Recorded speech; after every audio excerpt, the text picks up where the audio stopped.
Hey there, welcome to C&T Collectibles. I am C. Hope you are doing well today. And the midweek videos, I try and mix in a little finance and sports card fusion, but when I don't have anything, any great ideas, I just go with a mail day. So I'll go over a few of my recent and not so recent purchases. Um, and then at the back half of the video, I'm going to answer some viewer comments. I want to address those because I appreciate what everybody has to say, and I appreciate your time and your comments. And I'm a new channel, so I think I have to do that until I can big time you all and just give a thumbs up and move on from all the things that you have to say here. So we are in the collection room because the other day I did a little thing at the end of one of my videos where showed off a few Lando cards that Trigger Finger was super interested in, and Will said, "Well, geez, if you're not that attached to Lando, maybe you should send one of those to Trigger." And it's just like, dog, I love sports cards. That's a good hobby for me. I've been at it a long time, but my passions do lie elsewhere, and Lando goes nowhere. So all right, let's start flying through this. So this group of cards here, got at the beginning of the season, and I just found the box that I stored them in. Kind of embarrassing. It's just like, oh yeah, I forgot that I got these. I meant to get to them or whatever. So it counts for now. So we'll just rip through them real quick. Rafi Devers. This is the pink refractor in a PSA 9 that was about $20. His prices are finally. His prices are fine. There, sorry. This is climate controlled room here, so the air humidity thing was just going off here.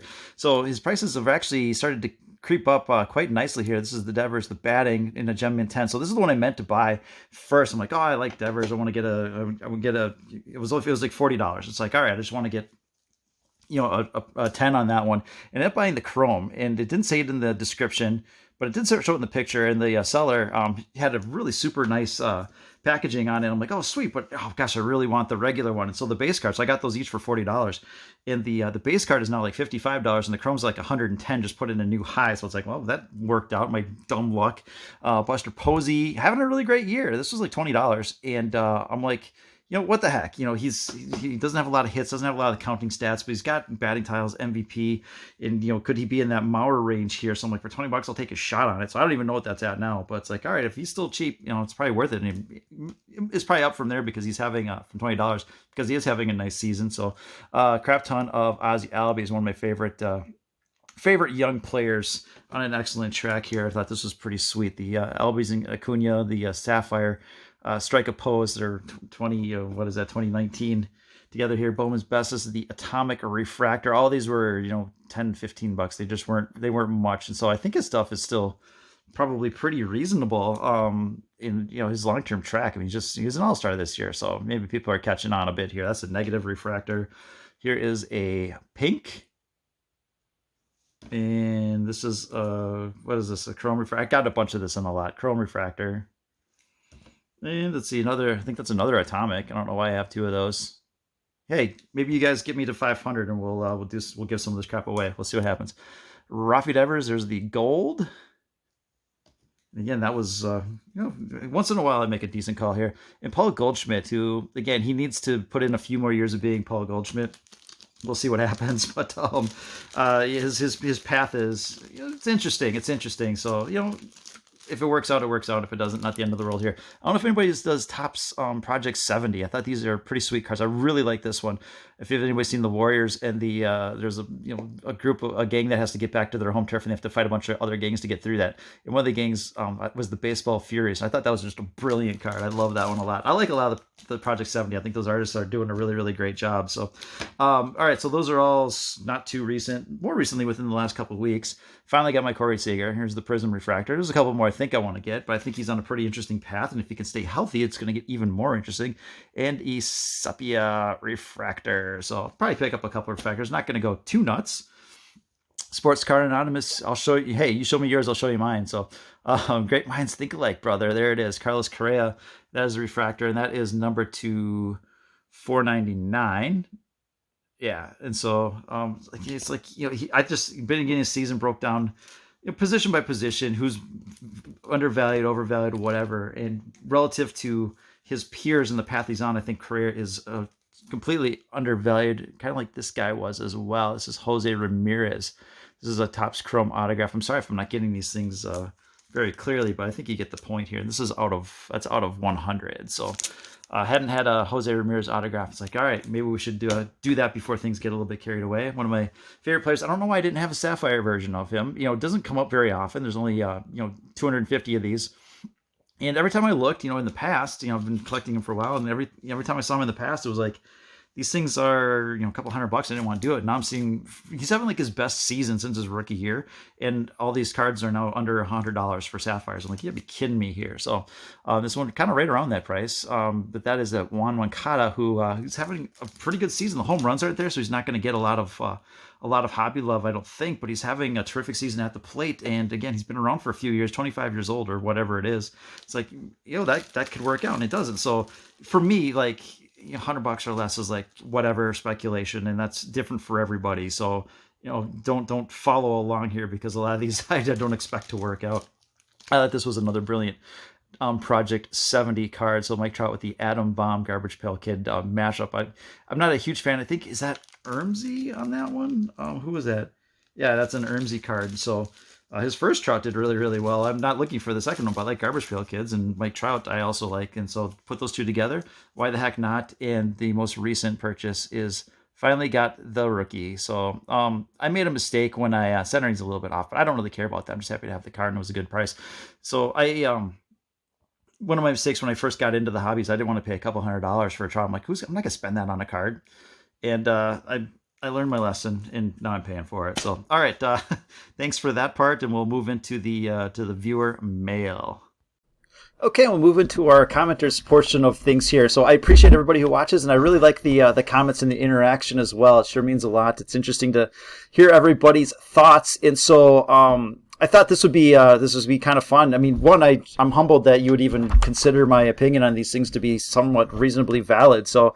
But I look at a few players on a weekly basis, and a lot of the same players, the big dogs. I just want to get a general sense of the market overall, and you can kind of take things from there. And I'll try and throw in a few different players here and there, but I do like to hear players that you're looking at as well. So maybe someone I haven't considered or dismissed or whatever it is, but it's good to branch out just a little bit here. So I appreciate maybe we'll do this, do a couple a week or something like that if it comes up here. And so do have a question from a commenter here, and this is how the comments are. They're all with paper, so this is totally legit here. So it says, "Hey, C&T, really like the channel." Well, thanks. That's really nice of you to say. I think your information is very valid, and wow, that's really humbling. And wonder if you could take a look at these 5 players. And absolutely, I'm happy to. It should branch out a little bit and look at this other stuff. And again, that you're even consider my opinion relevant is awesome. And we'll just a couple more things here. You're really handsome. I love the way that the sunlight bounces off your hair. And what the okay, now it's going off the rails here a little bit here. So we're just gonna end it there and get into this stuff. So the commenter, for anonymity purposes, I'll just leave the commenter's names out here. We'll just call him T Finger or something like that. And that's kind of obvious. Let's go with Trigger F. So yeah, we'll just leave it at that one and get into the players that he wanted to look at here. And the first one is Michael Brantley, 34 years old, 27 wins to his name. Put him firmly in your trading basket for that one. And when I talk about trading basket versus investing basket is a player that you can kind of buy, put away. You think it doesn't mean investing means forgetting or anything like that, but you can be reasonably assured that if they're on a Hall of Fame track and they actually do make the Hall of Fame, they're going to retain some level of value over other players from that set. If you were in the trading basket, then when they get to the end of their career, their relevance kind of goes away.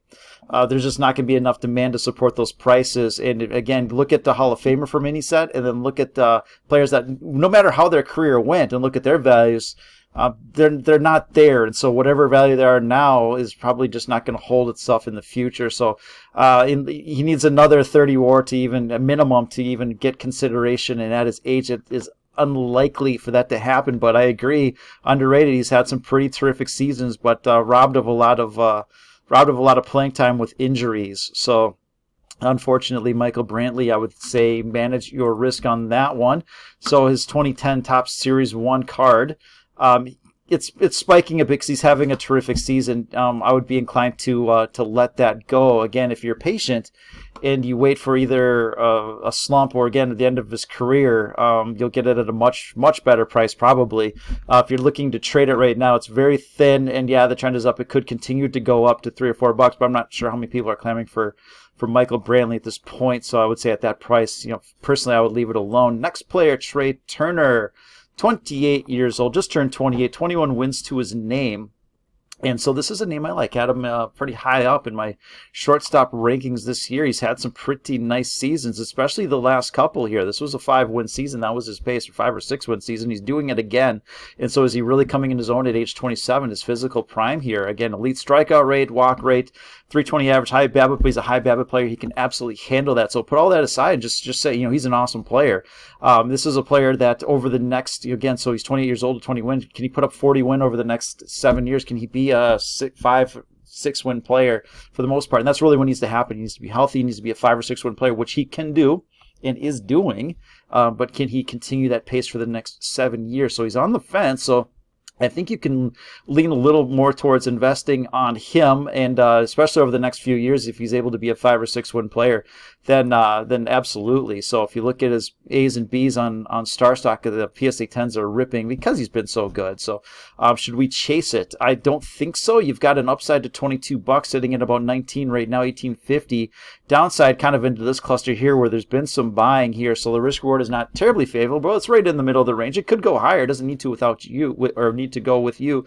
And so this may be a thing where it's like, do you buy right now while he's a top 3 player in the game, or do you wait till the off season when prices typically, not always, but typically trend lower and try and get him? So if you're patient, I think you can get a better price on this one, even though I think he can continue to climb. It only takes one person to spend $20 on this card. So I don't know that I would do it, but if you're looking for a Trey Turner, you could have it at a little bit lower price point here. But I think if you're looking for Trey Turner, maybe you just want to be a bit patient on this one, but absolutely, if you don't have any, it's interesting to see what develops with him over the next couple of years. All right, Javi Baez, covered him in our regression series here. So 28 years old with 16 WAR.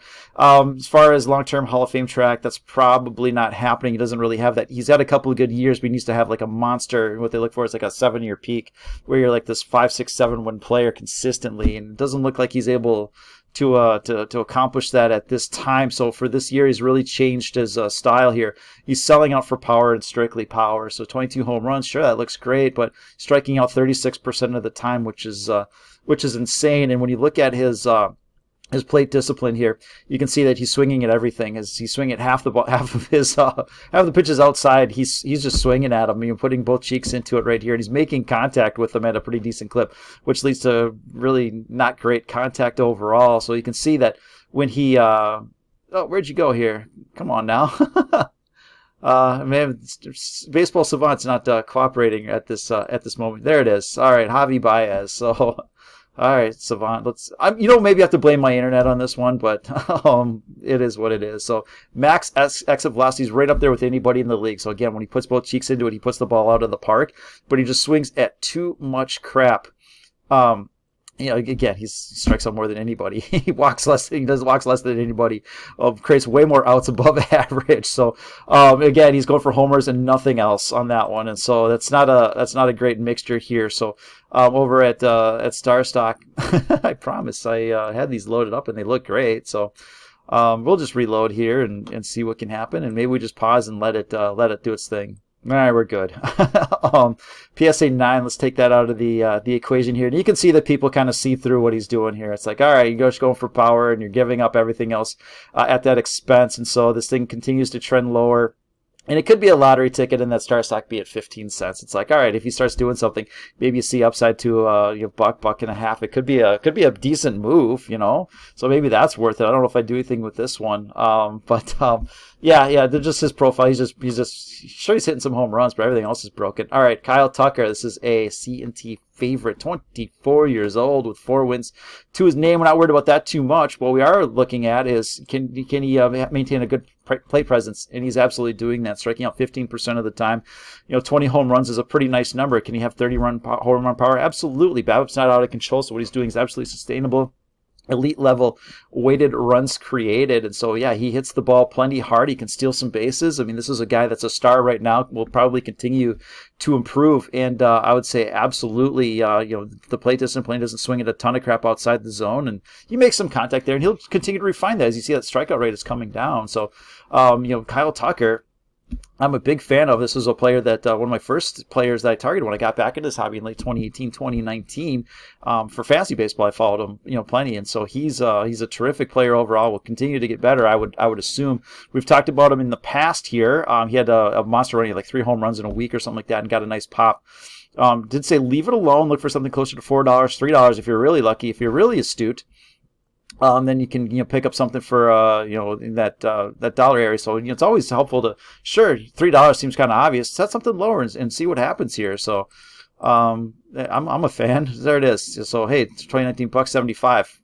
Hey, like I said, throw out those low ball bids once in a while, see what happens here. So $3-4 is your range, top of the range, but I would expect that to climb up as people just really realize what he's doing here. So all right, Mitch Haniger, 30 years old, 10 wins to his name. Again, trading basket type player here at the end of his career. All of his stuff is going back down to the very low price line here. He's got the skill to be an awesome player, and he's doing it this year, which is great to see. So my fantasy team appreciates it. 263 average, 25 home runs, not an unreasonable strikeout rate for someone who's doing something like that. He's going to be a 3.5, 4-win player, and again, he's done that in the past. So the last 3 years, or a couple of the last, he was hurt, or missed all of 2020, missed most of 2019. That just kills your value long term, especially in your prime, which is unfortunate. So again, a terrific player when he's healthy. He just hasn't shown that yet. Yeah, so again, little chasing this year, but he missed all of last year, so he's starting to really. He had a nice streak to start the year, cooled off a bit, and he's getting back at it again here. So again, trading basket, so think of it as a trader. Those prices continue to trend lower at a decent level of support on the B's, the A's. If you started setting bids in that 80 to 90 cent range, maybe you can pick up a few or something like that. And if he can have a couple of good years and put everything together, I think his cards could tick up, but you'd want to unload before he hangs it up. And we'll wind it up here with Austin Riley, again, a player that I've talked about a little bit here on the show. And this comes from Brett Ryerstad, so I appreciate the comment, Brett. Thank you very much. This is, and I've said in the past, this is exactly the type of player you want to speculate on. So 24 years old with 2 wins to his name. Again, we're not too worried about that one. So, but he's really having a pretty nice season. 285 average, 17 home runs. That strikeout profile, I think he can continue to refine that. But he can he's got a little bit of power to his game, so that's acceptable. So walking 10% of the time, which is something that I like to see. If he can take a walk, it really minimizes the streakiness. So he is a little bit streaky, but again, 24 years old, and he's got a spot. And he's producing at a pretty decent level here. So decent hard hit rate, a lot of medium contact, a little high on the soft contact thing. But I think this profiles as a guy that could have a few all-star games in his future. He could have those types of seasons. So if we look at his plate discipline overall, so he doesn't chase a ton outside the zone, but he does make contact with it, which that's where some of that soft contact comes into play here. But again, he's figuring it out, and I don't think he'll be streaky, but he could have some fun seasons. That's for darn sure. And it's kind of funny. I think people really like him at $1. So I would, if you really want an Austin Riley, go ahead, spend $1 on it. That's not going to hurt you. But it wouldn't be a bad idea to start putting in a couple lowball bids and see if we can start to put this price down here. That would create a lot of selling, and then you could start to see a lot of action in this area here. So if you really want it, go ahead. I think it's there for you.